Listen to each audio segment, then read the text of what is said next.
Dobar dan, predstavljen sam, ujedno sam predsjednik štrajkačkog odbora udruženih sindikata policije koji su rešili da stanu u zaštitu svih zaposlenih u Ministarstvu unutrašnjih poslova. Mi udruženi sindikati, Sindikat Srpske policije, Sindikat policije Srbije, Nezavisni policijski sindikat Srbije, Policijski sindikat Vojvodine, Sindikat policije Istočne Srbije i Sindikat vatrogasaca Srbije jasno i glasno poručilo je javnosti da je dogorelo. Dobro sam rekao da je dogorelo. Dosta su igrali sa nama. Dosta se nisu zakoni poštovali u Srbiji koji se odnose na pripadnike policije kao i na druge građane. Mi smo postali građani drugog reda. Mi smo ministarstvu, to jest poslodavcu, iznijeli jasne zahtjeve, vrlo jasne i precizne, koje se mogu rešiti do petka.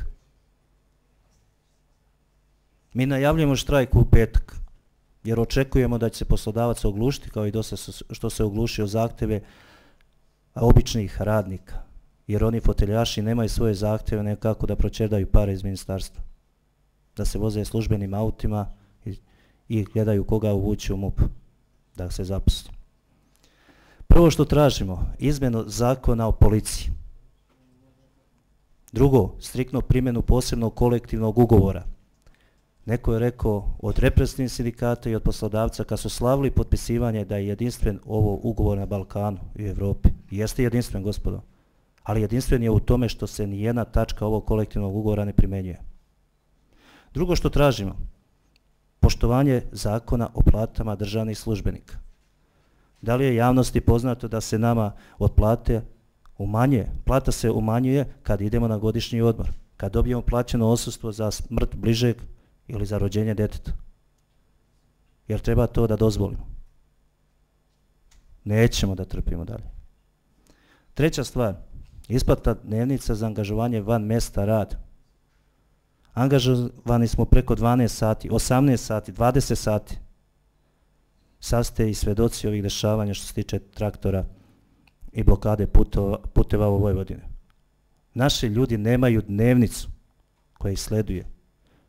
Zašto poreski inspektor može imati dnevnicu ako ode u drugu opštinu da kontroliše radnje, a naš policajac ako ode da obezbeđuje javni red i mir, stoji na barikadama da nema? Jesmo li građani drugog reda? Treća stvar, isplatu putnih troškova. Uredba Vlade Republike Srbije za državne službenike i namještenike se ne primjenjuje.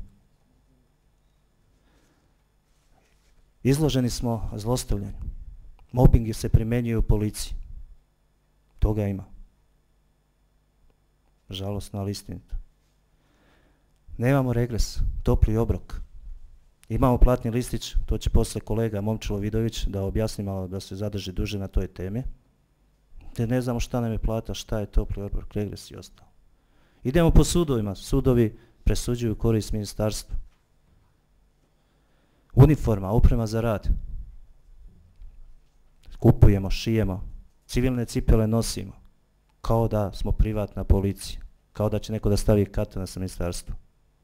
Zar treba to da dozvolimo? Je li to u interesu svog društva našeg? A znate dobro, za našu otadžbinu, za naše društvo, za našu državu, policijski službenik je uvijek bio tu.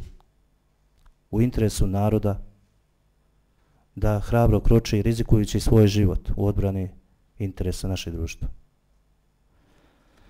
Vratio bi se tačku po tačku da malo pojasnim.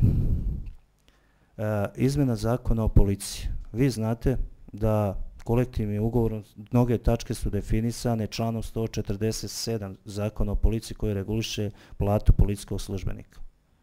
I nema primjene kolektivnog ugovora u tim odredbama kao što je član 27 ako se ne promeni zakon o policiji. Dalje, član 168 stoji doslovice ako nastupi bezbednosna smetnja, prevodu, ako policijskom službeniku se podnese krivična prijava, pokrene javni tužioc, to je uslov za prestanak radnog odnosa i to se primenjuje. Primjer, 11. maj, kolega je izgubio posao na osnovu tog člana.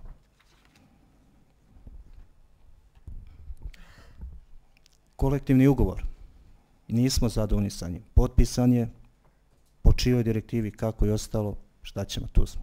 Reprezentativni sindikati su potpisali, poslodavac je potpisao, ali obaveze koje su preuzeli ne poštuju. Imamo milion primjera za to. Mnogo primjera, odnosno. Tražimo da se poštuje. Da policijski službenik zna šta ga sleduje i koje mu je pravo. Učili su nas samo šta su nam obaveze.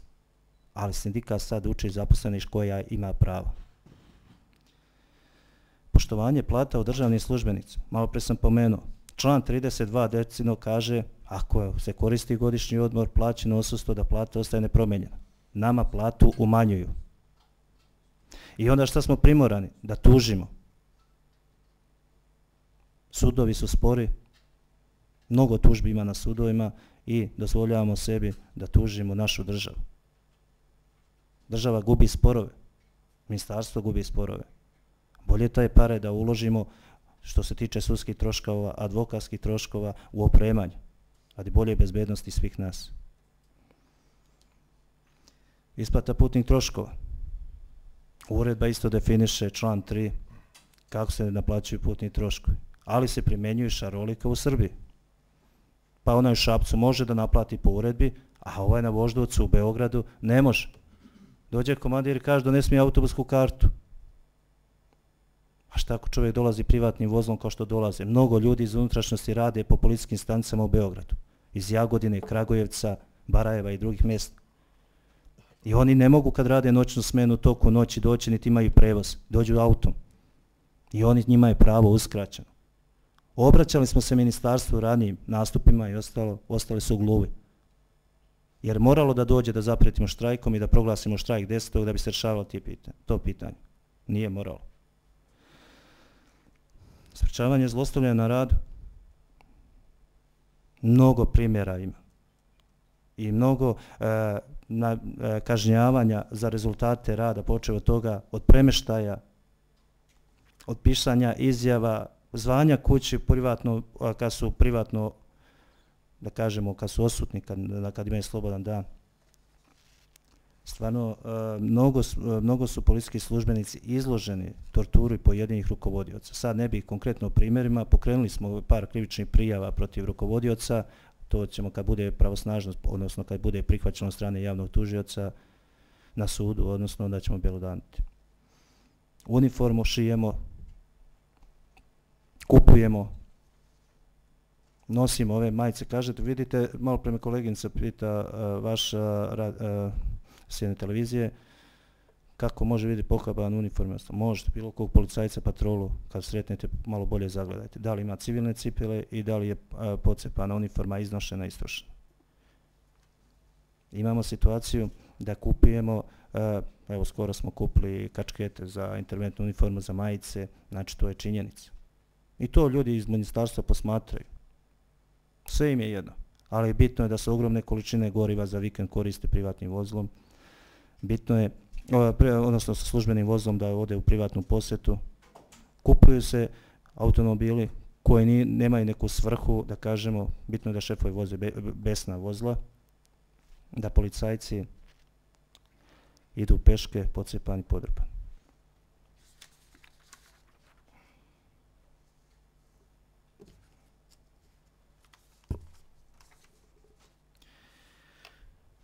I smatramo na kraju da smo poslodavcu iznijeli vrlo realne zahtjeve koje može u vrlo kratkom roku da ispuni i svesno da policija predstavlja organ represije, da u javnosti i među ljudima nismo omiljeni. Sve to je jer sprovodimo zakone koje je propisala naša država. Radimo po naređenju, postupamo da bi zaštitili javni interes. Mnogo, znate i sami, imamo akcija što se tiče dobrovoljnog davanja krvi. Humanih ljudi u policiji ima. Malo pa podvig policajca. I tako će biti dalje, verujte mi. Samo tražimo i apelujem na javnost da nas razume i da nas podrži u ovoj našoj priči da istrajemo. Hvala vam.